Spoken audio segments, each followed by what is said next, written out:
Hi again, it's Ray, CigarClimatology. We're back in the shop today. We're over at the wiring bench, and I'm going to talk to you a little bit. We're probably going to bust this into a couple of videos.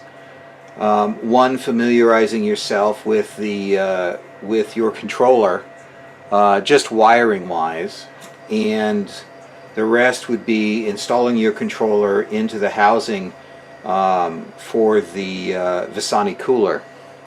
I've got the necessary parts that you can see here laid out on the table, and what I want to do is I want to go over some of this.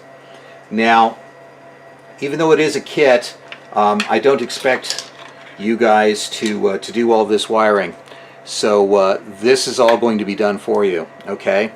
Now, each one of these clips, or each one of these terminal type attachments, these connectors, they only really go into one location, so you really can't screw it up if you're paying attention to what you're doing. Plus, this will actually come attached to your controller already, okay? But I just want to I want you to get a little bit familiar with them. Now, this is the back of the controller, okay? Bring that up so you can look at it a little bit better. All right, and each one of these connectors is a little bit different. Okay, so this is the connector actually for your sensor.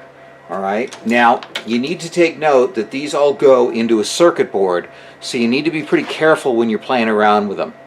I would suggest, if you can, to not take them out at all if you don't have to. Like I said, you're going to get that in this configuration, and I'm just going to go ahead and put it together right now.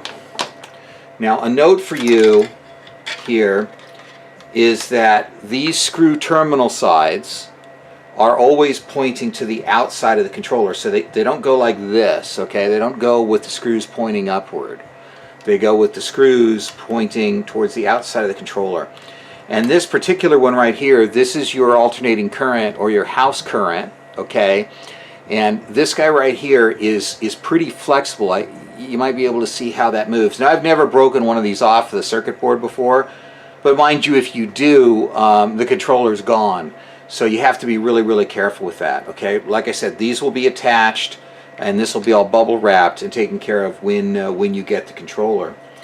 The other end of these are the control wires, okay?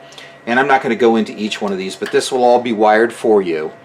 And the only thing that I would ask that you would do is, if you get a small screwdriver and you just make sure that these are snugged up, okay?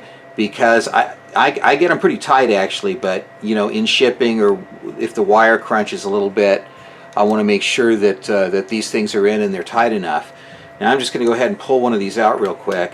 These are a screw down type terminal, and I've tinned all the wires, okay? So you can see that the wires don't mash and spread out underneath the screw terminal, because all the wires here have been tinned. Now, any wiring that you do and that you attach to one of the other screw terminals, say at the control center, I'd like to make sure that what you do is you also tin these wires. It's really important, and it keeps them in there and keeps them from corroding, and makes sure that you get a really good connection. Okay, so real simply here, the 5-wire connection goes down here at the bottom. Remember what I told you, the screw side always goes towards the outside of the controller, out to the edge, so that you could tighten it if you had to, and that just snaps in there, okay, like so. And then the 6-wire, that's the same way, just goes in this connector here and just kind of snaps in there like so. Okay, so there we go, all the way in. And that one's all the way in. And I don't know whether you can see it or not. We can zoom in some. There are a couple of little pawls here. See the little green tabs? Those go down and essentially lock over the bar, okay? And that's the way these connectors are. and that's the way these connectors are as well. There's the little pawls.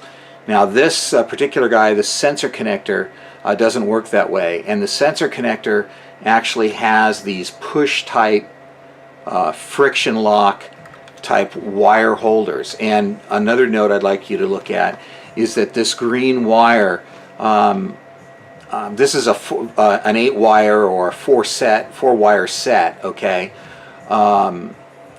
And I don't always use the green wire, okay? The green wire is used for different things in different applications. So if you see the green wire curled back like this, don't worry about that. That's intentional.